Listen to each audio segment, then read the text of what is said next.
This is Joe from 718 Outdoors, and thanks for joining me on the first episode of our new series called What I Brung. They're basically unpacking videos for trips that I've gone on, and also unpacking videos for folks on our trips. So hopefully this playlist will grow. There'll be some great resources, but welcome aboard and thanks for watching.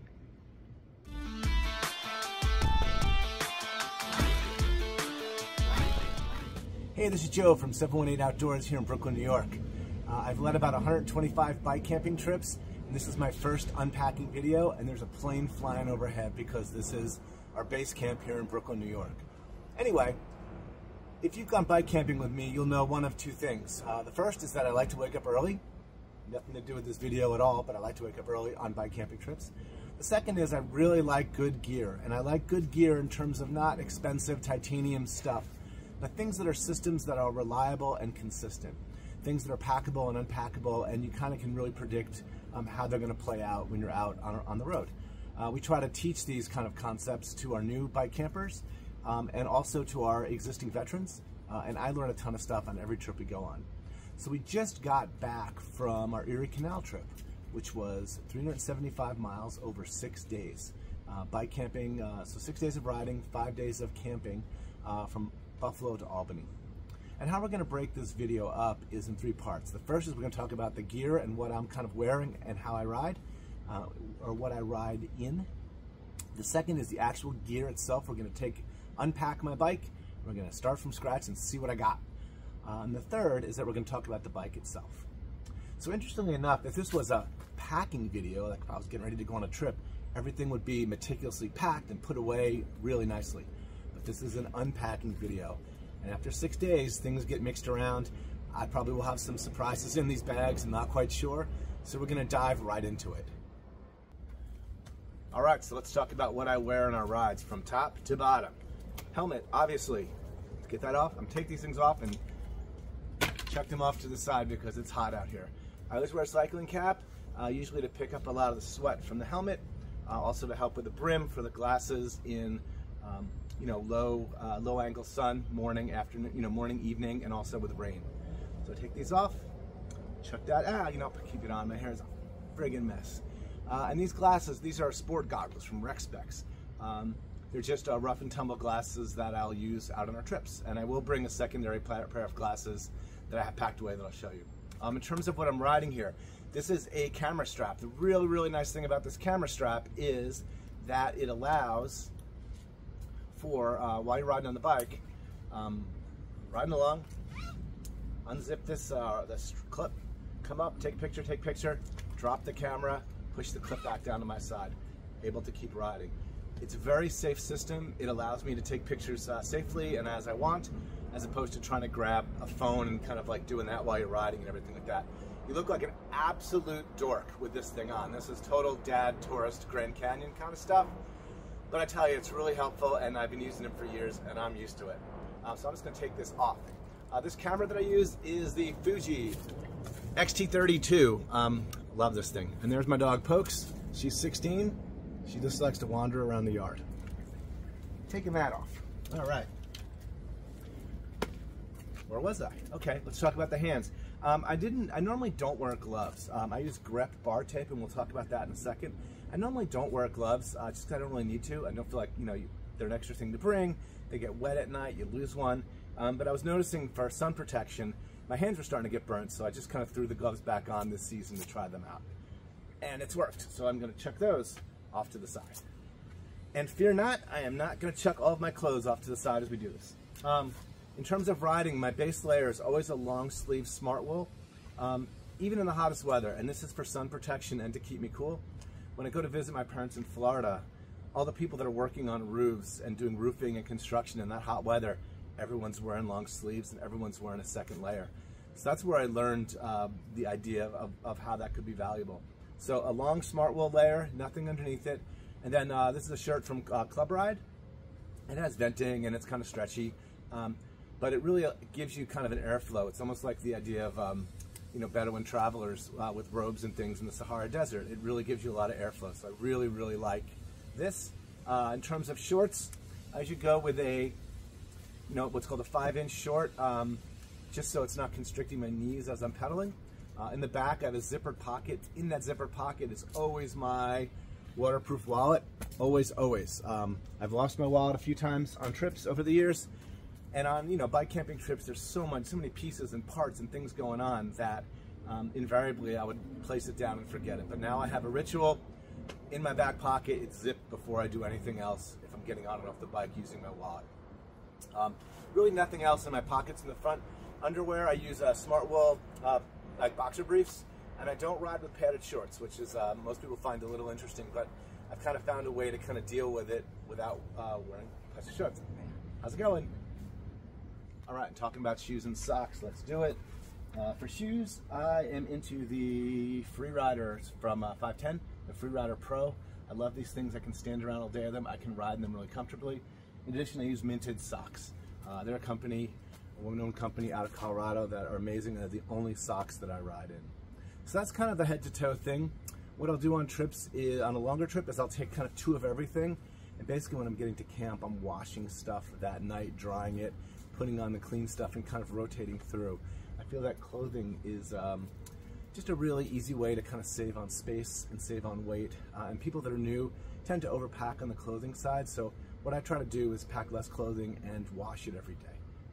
All right, so with that being said about my outfit, we're gonna get into unpacking my bike and seeing what's actually in there, because we just got back yesterday. You gather up all kinds of things while you're riding. You shove stuff here, you shove stuff there. Then we're gonna see what I got. Okay, we'll kind of start from front to back. On the front here, I have a bag from Roadrunner. It's called the Roadrunner Jammer. It's a waterproof bag. It's kind of like one of the bigger bags you can get that doesn't need to be supported by a rack. So that's why I really like it. It's really easy to come on and off and impeccably made. What I store in here are the things that I need quickly. That's rain jacket, that's first aid kit, that's tools, that's snacks, and that's like straps and all the things that break on people's bikes to have fast. So let me undo that and see what it looks like after our trip. All right. So unpacking, here's rain jacket.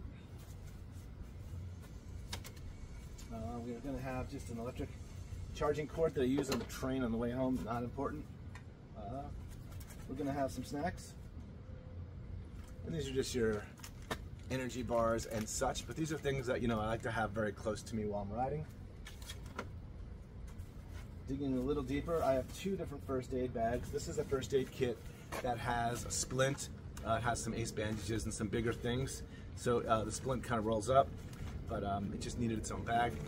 There's that. Just fell off the table. This is the bag I call straps and such. This is all the things that are going to probably happen to someone's bike. Things fall off, a rack falls off, a bag falls off. These are just tons of bungee cords, volet straps, zip ties, twist ties, Velcro straps, electric tape, all kinds of stuff. But that's what this is, because I need to get this quick on the road. Here we go with my first aid kit. This is a 2-liter dry bag first aid kit. I won't go through everything in the first aid kit. I can do that in another video. But this is my first primary first aid kit. And this kit gets unpacked and repacked after every single trip, only because I really want to be clear what I used, what I didn't use, did anything get damaged, water or whatever. So it's very important that this gets unpacked after every trip and then repacked. And then finally, in that front bag is my tool roll. So that's this guy here. This is from, I forget the name of the company, but it's just your basic tool roll with all the kind of things over the years that I've come to know that I probably need. So that's that. In addition, there are 2 front pockets on the Jammer bag, and in the front pockets, on one side, I keep what I call my admin, like rider contact list, stickers, business cards, just pens, that kind of thing, just in case I need to check the the contact information for folks. And this is in a little waterproof bag.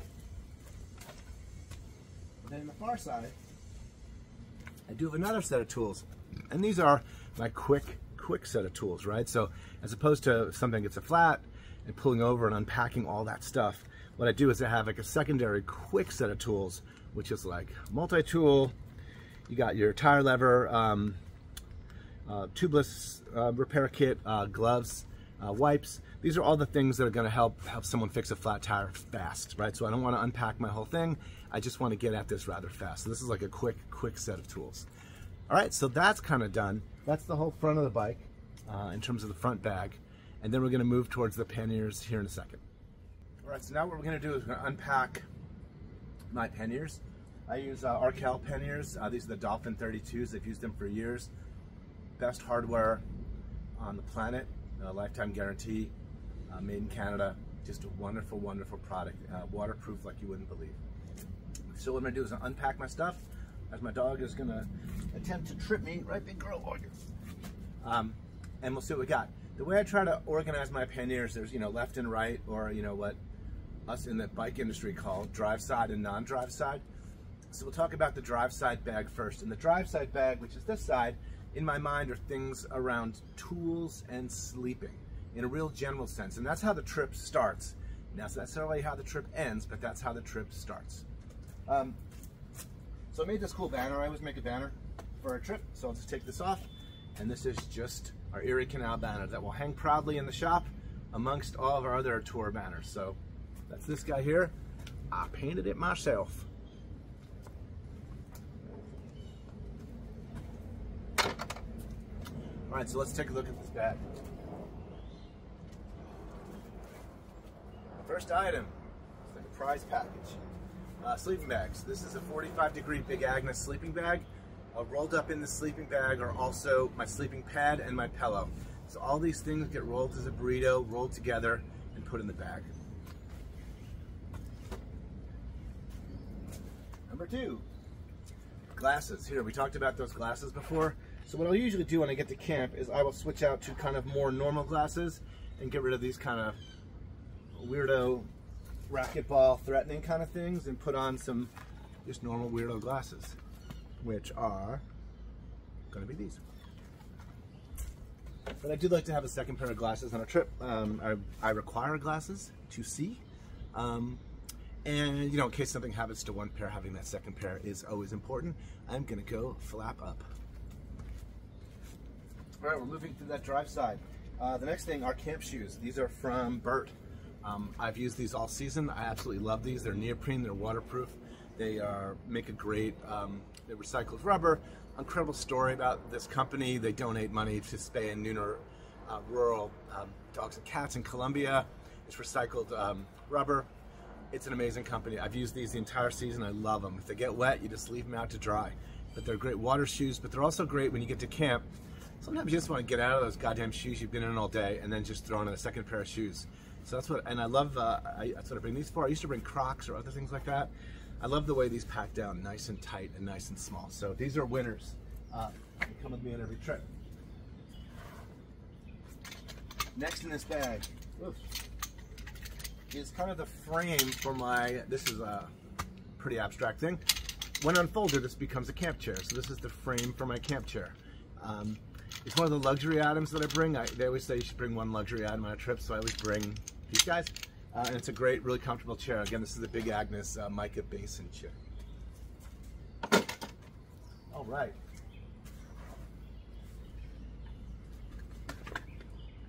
Let's see. I'll pull out a couple things at once here. Folks, hey, what are you doing? Sweetie. My dog just got a wrapper and my knife just fell out. This is kind of a hammer I've been using for driving in steaks. It's from MSR. It's nice because it has like a removable thing, so you can kind of use it as a tool for other things. It's about 45 bucks. It's 11 ounces. It's aluminum. And once you drive steaks in with this in your tent, you'll never be able to do it without this again. So this is a tool I take. I wrap it in bubble wrap at the top here so it doesn't scrape up or rip other things in my bag. I also bring a knife, which just fell out. Real simple, just to have a knife. Sometimes these come in handy, or the thing on a lot of trips where this comes in handy the most is things like, getting firewood and kind of, making shavings of firewood, so you have that small and medium stuff in order to start a fire. So that's where I find that I use that knife the most. All right, just taking some garbage out of the way that my dog, of course, found. Digging deeper. We're almost done with this bag. what happens to be in this bag? This is a fire kit. So this is all of the things that I use to start a fire, tinder, fire starters, that kind of thing. Again, I won't open it up and get into it right now, but that's what this is used for. This is all my fire starting kit. In addition, I brought a whole bottle of electrolyte tablets. I used a lot of them this trip. We were on the Erie Canal in July, and I had some extras. And this, you know, the problem with this is it starts kind of bouncing around the bag and it starts making a lot of rattling noises. So I tried to bury it in the bottom of the bag so it wouldn't bounce around so much. Mildly effective. And the final thing in our bag is we always do guidebooks, right? We do these little guidebooks for all the riders on our trip. And I always bring one or two extra, and that's what this is here, this Canal guidebook, and it has maps and all kinds of fun stuff for the scavenger hunt in the back. I always bring a few extra ones of these to kind of hand out to folks that we meet along the way. It's kind of a fun souvenir when people ask us what we're doing or act like they're interested in what we're doing. I kind of give them one of our little books here as a kind of a memento. All right, so that's the drive side pannier. Well, I actually spoke a little too soon because I do have a few other things in my drive side pannier, so let's dig those out. The front and rear pockets. Front pocket here. Hey, Pups, what you doing, big old girl? In the front pocket here is a Garmin InReach. This is a satellite communication device that I always have with us on all trips. That's there. In the rear, I have usually two things. In the rear pocket of my drive side pannier, one is a headlamp. I find I use these less and less as, you know, we have our phones in our hands all the time and the phone has a flashlight, but I always bring a headlamp with me just in case. There's that. And then, this is one of my favorites. I always bring one of these guys. This is a kind of expandable 20-liter backpack. So it's waterproof. It is 20 liters, like I mentioned.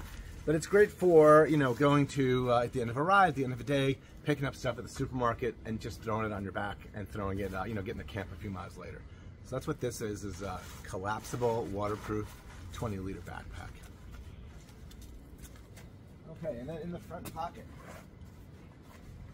I have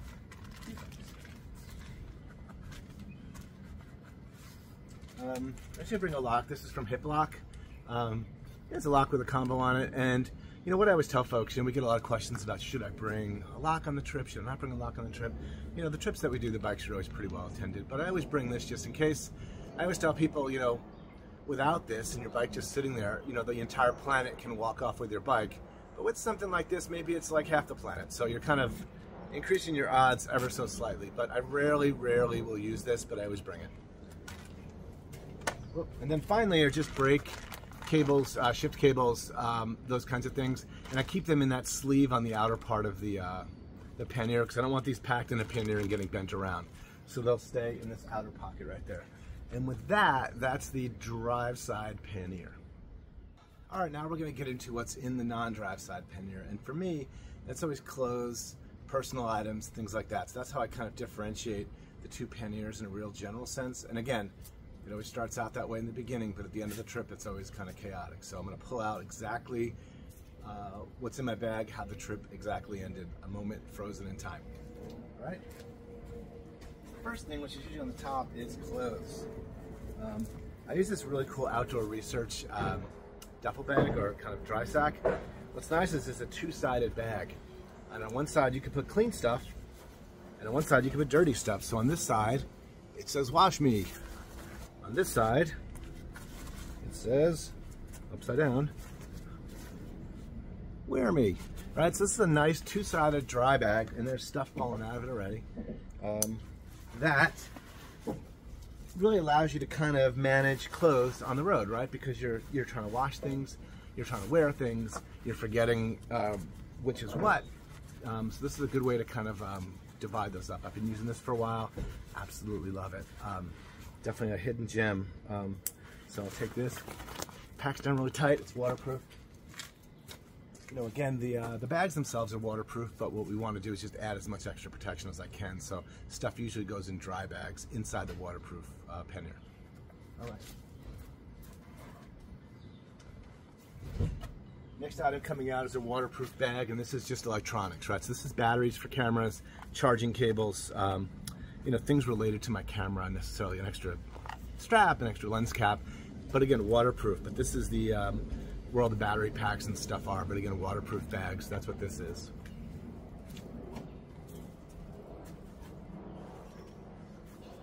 probably the biggest kind of thing I have is what I call personal hygiene. But in here is just a lot of stuff as related to, you know, taking a shower, keeping yourself clean, keeping yourself healthy. Toothbrush, toothpaste, shaving kit, clothesline. I'm looking through all these crazy things. Extra pair of glasses will usually go in here. Bug spray, sunscreen. So that's what this, and this is a larger bag, vitamins, all that kind of stuff. This is a larger bag, and this bag is the bag I use every day, and this is the bag I'll take with me to the shower because really everything's in it. So this is kind of a personal hygiene bag, and again, it looks like a wreck right now, but it looked a lot better when I left about a week ago. But everything's still intact, and I know where everything is.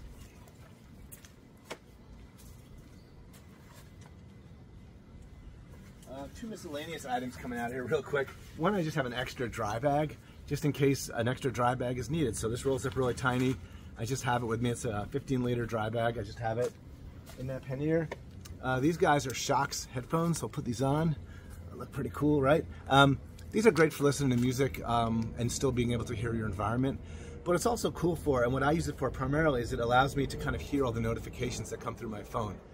And on our trips, we use WhatsApp and a few other tools to kind of keep the group together and communicating. So any kind of notifications I get on my phone will kind of come through here, which is really nice to have a secondary way to hear things. So that's what these guys are. They're Shocks, S-H-O-K-Z, and they're bone conducting. They're not in your ear, which is pretty cool. All right, what else? I'll grab two things at a time. This is the kind of the fabric part of my camp chair. I kind of keep them separate for reasons I don't know why, but you can kind of crunch this down and it kind of fits into any spot. So I usually end up putting this in the non-drive side, scraping my nose there in the non-drive side area. So this is the Big Agnes seat, where before we took out the framework. Here's the big solar battery. I'm probably going to stop taking this. You know, the trips we do, we're never that far from civilization, and I'll talk about that process a little bit more when we talk about some of the lighting and electronic stuff I have on the bike. But this is probably going to get retired pretty soon. It's a solar power 40,000 gigawatt thing or something or other. I barely use it, and it's rather heavy, all things considered. So I have that with me at the backup. Kind of coming through the end here. Let's see. Take it down. Getting close. All right. I have a whole bunch of tubes. I had a couple flats, so I usually will keep the tubes in case we need to patch them, and those tubes just get jammed away somewhere. So that's what these are. These tubes are just kind of, they're dead, but they came home with me, so there they go. I have a rain hat. This should be in my clothing area, but it's not. It somehow escaped the clothing duffel bag and is wandering around the pannier. I probably would have been looking for it if it rained. But this is a nice waterproof kind of weirdo kind of rain hat. And this is something I haven't messed with. This is just a little mini cooler. And what it is, it's just, you know, and I keep my food stuff in it, like little, you know, sauces and, you know, maybe a couple of utensils and things I pick up along the way, you know, a real emergency kind of tuna thing. But what I really use this for is, you know, a lot of times on our trips, about 5 miles from camp, we'll stop at a supermarket, and whenever we get to camp, I always have this like urge for a cold Diet Coke.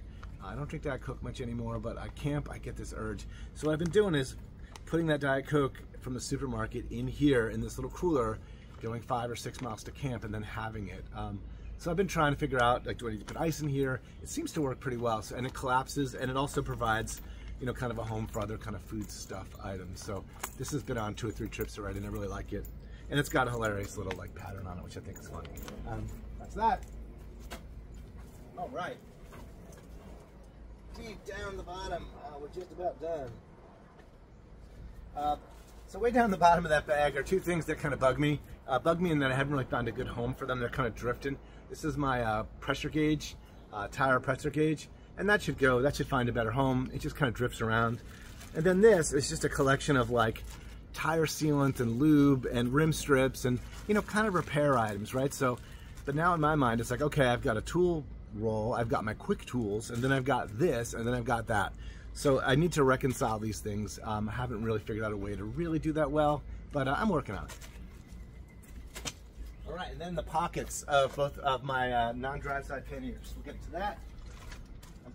The rear pocket always has a new tube, and I put the tube in plastic for, I don't know, maybe it protects it from puncturing before I put it on. So I have a new tube, and I also have my keys. This is the keys, like my house keys, my shop keys. You know, I have to leave my shop locked, and I take my keys with me, right? So they always go in a very specific place. And the one useful thing that my keys do have on the keychain is a Gerber dime, which is a really, really incredible little, just a little multi-tool. It's just an additional multi-tool to all the other crazy tools I have, but this is just a nice one to have. And that goes in the rear pocket, and at the bottom of the rear pocket, always. Never comes out during the trip, hardly at all.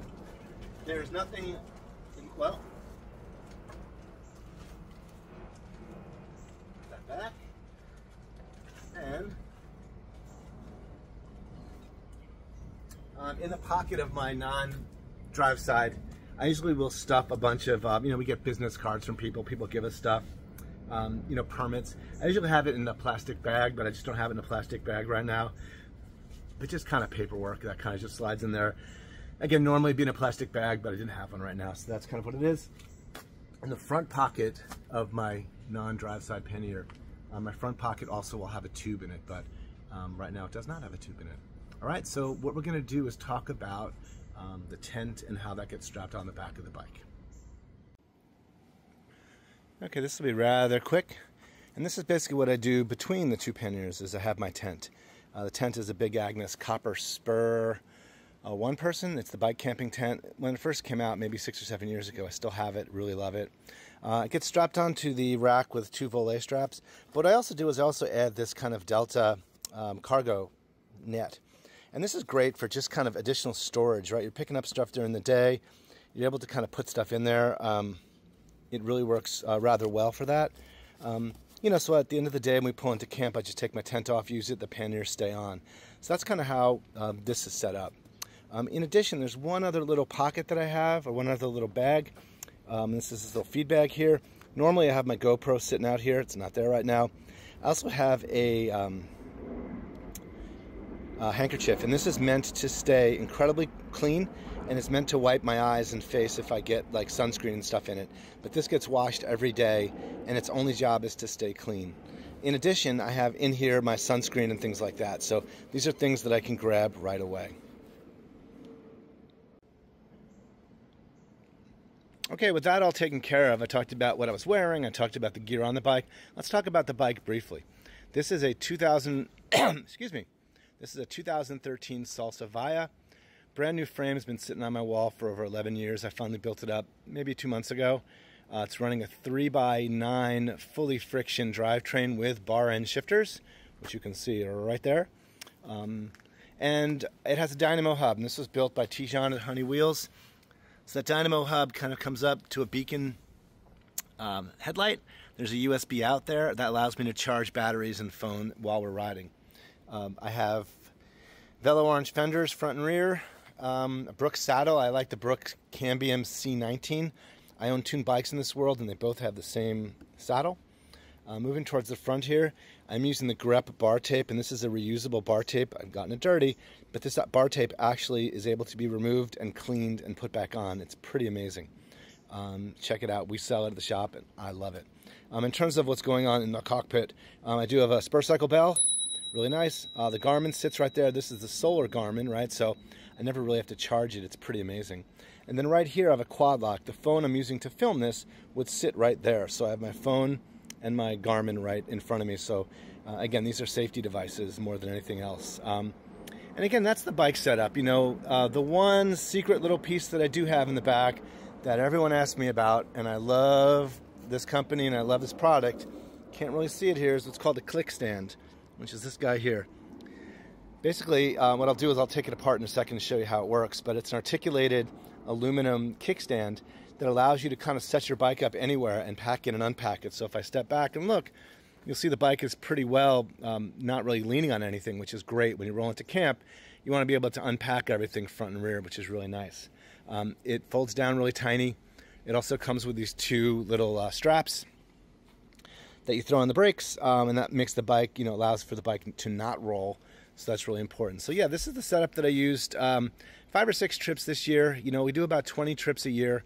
I'm really liking this bike, and I love the friction shifting. And again, fully friction front and rear. Because I promised to show you how small this click stand folds up. There it is. That is the click stand. That is essentially what is holding up my bike. So there is that. Well, I hope you found this useful. This is the first unpacking video I've done. I've certainly unpacked my bike a zillion times, but it's nice to kind of unpack methodically and really let folks know what it is that I'm bringing. And what I'm trying to get across here is that this isn't crazy, unattainable, titanium, super bike guy kind of stuff. This is real stuff that anyone can really get their hands on, right? I try to use equipment and things that are durable and accessible primarily. So hopefully this video, that idea kind of gets across in this video. I will develop some links in the description below in terms of the things that we sell at 718 Outdoors, because it does really focus on the things that I use a ton. And again, I lead 15 to 20 bike camping trips a year for the last 10 or 11 or 12 years. So I kind of know what I know. I know what works. I'm certainly surprised all the time by what doesn't work, or surprised by the times that things do work. I'm always here to learn, and I'm always learning new things on trips. So hopefully this will help you. Any questions or comments, please leave them below, and I'll get back to you as soon as I can. Again, thanks for watching the first episode of the What I Brung series.